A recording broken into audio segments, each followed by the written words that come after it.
Kesehatan adalah investasi terbaik untuk kehidupan. Pentingnya menjaga kesehatan menjadi fundamental dalam menjalankan aktivitas dan membuka semangat baru untuk menghadapi masa depan. Karenanya, menjaga kesehatan agar tetap prima adalah hal penting dan utama untuk mewujudkan Indonesia yang sehat.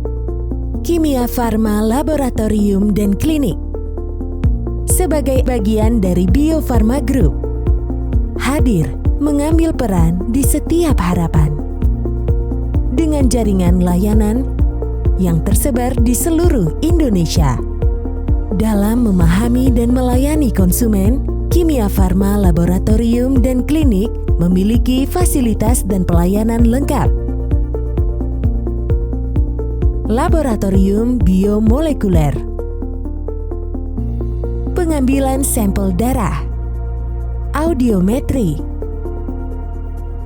spirometri, treadmill, layanan dokter umum, layanan dokter spesialis, layanan dokter gigi, layanan kehamilan dengan fasilitas USG 4D, layanan klinik hemodialisa, layanan klinik kecantikan, layanan telemedicine, layanan vaksinasi, layanan sunat,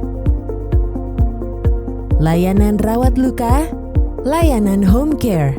Dengan dukungan SDM yang kompeten, Kimia Farma Laboratorium dan Klinik memiliki layanan berstandar internasional hingga memperoleh bagian sertifikasi dan penghargaan atas kepercayaan masyarakat terhadap kinerja perusahaan.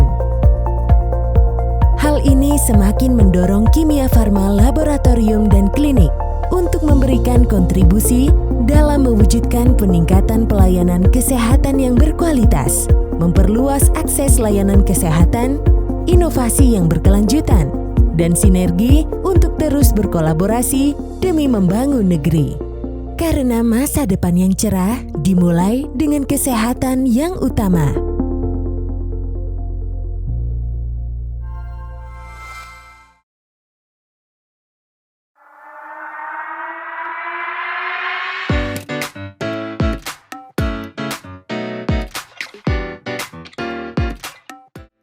Halo Sobat KF, selamat datang di segmen Tanya Dokter bareng KF. Nah, di edisi Tanya Dokter kali ini akan bersama-sama dengan saya, Dr. Erik Daniel Tenda, spesialis penyakit dalam, konsultan paru-paru, dan medik kritis DIC PhD Vinasim, bersama-sama dengan KF. Oke, terima kasih banyak pertanyaannya. Jadi pertama, saya mau apresiasi terlebih dahulu buat yang bertanya ini, karena sudah kemudian bisa dipastikan bahwa yang bertanya juga sudah menggunakan masker. Pertanyaannya lebih ke menggunakan masker biasa atau surgical mask yang ada 3 lapisan, atau mesti menggunakan masker dengan filtrasi yang lebih tebal seperti KN95. Berdasarkan apa yang kemudian disebutkan oleh CDC, bahwa masker surgical atau masker bedah biasa memiliki kemampuan yang rendah untuk memfiltrasi terutama untuk particulate matter atau PM2,5 dan PM10. Namun ada juga yang mengatakan bahwa menggunakan masker PM2,5 dapat juga memfiltrasi polusi udara yang kemudian ada, walaupun tentu tidak akan sebanding kekuatannya melakukan filtrasi atau penyaringan udara dengan masker yang memiliki kualitas atau ketebalan yang lebih baik. Nah, sebagai kesimpulan pertanyaan yang pertama, sekali lagi apresiasi yang paling baik buat yang bertanya, udah mau meningkatkan kewaspadaan atau awareness kita untuk tetap menggunakan masker bila beraktivitas di tempat yang mungkin polusinya tinggi gitu. Jadi udah baik banget. Menggunakan surgical mask saat ini juga baik, tapi sekali lagi untuk menggunakan masker, terutama untuk masker medis N95, tetap kemudian diperuntukkan untuk teman-teman yang bertugas di rumah sakit atau tenaga kesehatan. Beraktivitas di luar masih tetap dimungkinkan, tetap gunakan masker dan jaga kebersihan paru-paru serta saluran pernafasan. Nah, terima kasih banyak pertanyaannya. Dari pertanyaan tersebut, saya mau highlight ada 3 poin penting. Pertama, mengenai batuk yang sudah cukup lama, kalau nggak salah tadi bilangnya sebulan gitu ya. Kemudian ada juga pemeriksaan IGRA yang negatif, dan apakah ini ada kemungkinan terkait dengan polusi udara yang sekarang lagi jadi hot news di Jakarta. Pertama, terkait dengan batuk. Buat Bapak Ibu, teman-teman KF, yang kemudian ada gejala batuk sudah lebih dari 2 minggu, jangan nunggu. Silahkan berkonsultasi ke dokter terdekat. memeriksakan gejala tersebut karena batuk yang 2 minggu ini masih mungkin disebabkan karena infeksi seperti tuberkulosis, di mana sayangnya Indonesia masih menduduki negara nomor 2 terbanyak kasus tuberkulosis di dunia. Namun jangan takut, kalaupun itu tuberkulosis dapat disembuhkan. Yang kedua, masih mungkin nggak ini terkait polusi? Masih mungkin banget. Apalagi dengan kondisi dan berita yang sekarang ini lagi hangat mengenai polusi udara. Jadi untuk mengetahui daripada tebak-tebakan nih, mendingan konsultasikan ke dokter agar penanganan dan pengobatan dapat diberikan kepada Bapak dan Ibu sekalian untuk mencapai tata laksana yang lebih baik. Nah, ini pertanyaan sangat bagus banget, terutama terkait dengan kemungkinan infeksi paru seperti tuberkulosis. Sayangnya Indonesia masih merupakan negara dengan posisi nomor 2 terbanyak kasus tuberkulosis di dunia. Tentu ini menjadi perhatian buat kita semua, buat Bapak Ibu, teman-teman KF yang kemudian ada gejala batuk yang cukup persisten lebih dari 2 minggu, jadi jangan tunggu berbulan-bulan. Segera periksakan diri ke dokter. Masih mungkin ini karena penyakit infeksi paru seperti tuberkulosis, masih mungkin juga penyakit lain seperti penyakit alergi gitu ya, atau juga masih mungkin ini suatu penyakit keganasan. Tentu kita tidak berharap seperti itu. Tapi apabila ada gejala batuk yang menetap lebih dari 2 minggu, maka segerakan konsultasikan gejala tersebut ke dokter terdekat Anda. Cukup banyak gejala-gejala yang kemudian memang dapat dikeluhkan oleh seseorang akibat dengan adanya paparan polutan atau polusi udara yang sekarang ini lagi sedang marak gitu. Keluhannya masih bisa terkait dengan saluran pernafasan bagian atas. Ada keluhan batuk, kemudian nyeri atau gatal di tenggorokan. Ada juga mungkin pada pasien-pasien yang sudah terdiagnosis asma atau penyakit paru obstruktif kronik dapat kemudian mencetuskan adanya serangan asma atau eksaserbasi pada pasien-pasien dengan penyakit paru obstruktif kronik. Jadi apabila Bapak dan Ibu ada gejala tersebut dan kemudian sudah memiliki diagnosis asma atau PPOK dan ada kekambuhan tersebut, silahkan segerakan pergi ke dokter untuk berkonsultasi lebih lanjut. Teman-teman KF sekalian, banyak studi yang sudah mempelajari mengenai bahaya polusi udara bagi kesehatan paru maupun saluran pernafasan. Kami pun dalam beberapa waktu terakhir ini sudah melakukan systematic review dan meta-analisis terkait dengan bahaya atau dampak polusi udara, terutama bagi populasi atau kelompok usia lanjut. Mudah-mudahan publikasi ini dapat membantu dan memberikan sumbangsi terbaik buat pemerintah dan kebijakan publik ke depan terkait dengan bahaya polusi udara, terutama pada kelompok rentan.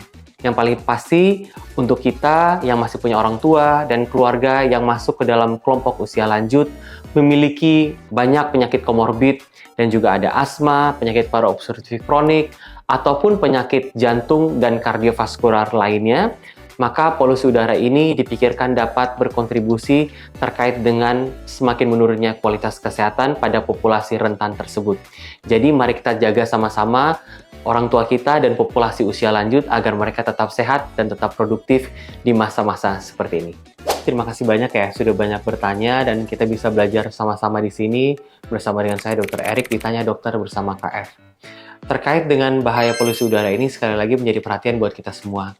Tapi jangan khawatir, dengan tentu video edukasi seperti ini, kita bisa belajar lebih banyak. Pastikan kita tetap beraktivitas di luar, jangan lupa menggunakan masker. Yang kedua, memastikan pola hidup bersih dan sehat, dan insya Allah mudah-mudahan Bapak dan Ibu, sobat-sobat KF, teman-teman KF, tetap selalu sehat dan tetap produktif. Nah, tadi sudah banyak yang kemudian kita diskusikan sama-sama. Sekali lagi, terima kasih banyak buat Bapak Ibu, teman-teman KF yang sudah bertanya ke kami terkait dengan masalah paru-paru dan kesehatan respirasi.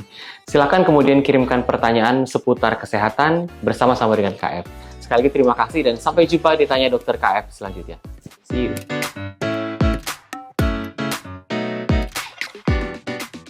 Apa sih vaksin hepatitis B itu? Yuk bahas vaksin bareng KF.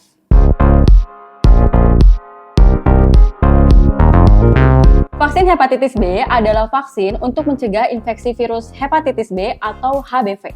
Vaksin ini bekerja dengan cara merangsang sistem kekebalan tubuh agar membentuk antibodi untuk melawan virus.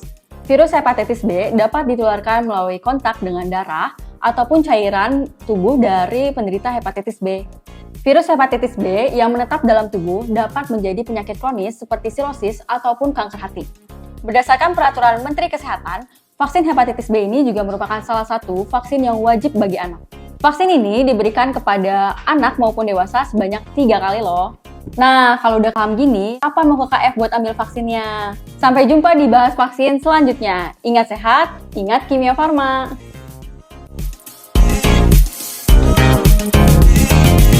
Apa sih vaksin BCG itu? Yuk bahas vaksin bareng KF. Vaksin BCG adalah vaksin untuk mencegah TBC atau tuberkulosis. Kenapa penting sih? Soalnya di Indonesia sudah ada 1 juta penderita TBC. TBC disebabkan oleh infeksi bakteri Mycobacterium tuberculosis yang menyerang paru-paru. Nah, vaksin BCG ini adalah salah satu vaksin yang wajib diberikan pada anak. Dosis vaksin BCG sesuai tabel di atas ya. Vaksin BCG dilakukan oleh dokter atau tenaga medis di bawah pengawasan dokter. Cara pemberiannya melalui penyuntikan di bagian lengan atas. Nah, kalau udah paham gini, kapan nih mau ke KF buat ambil vaksinnya? Sampai jumpa di Bahas Vaksin selanjutnya. Ingat sehat, ingat Kimia Farma.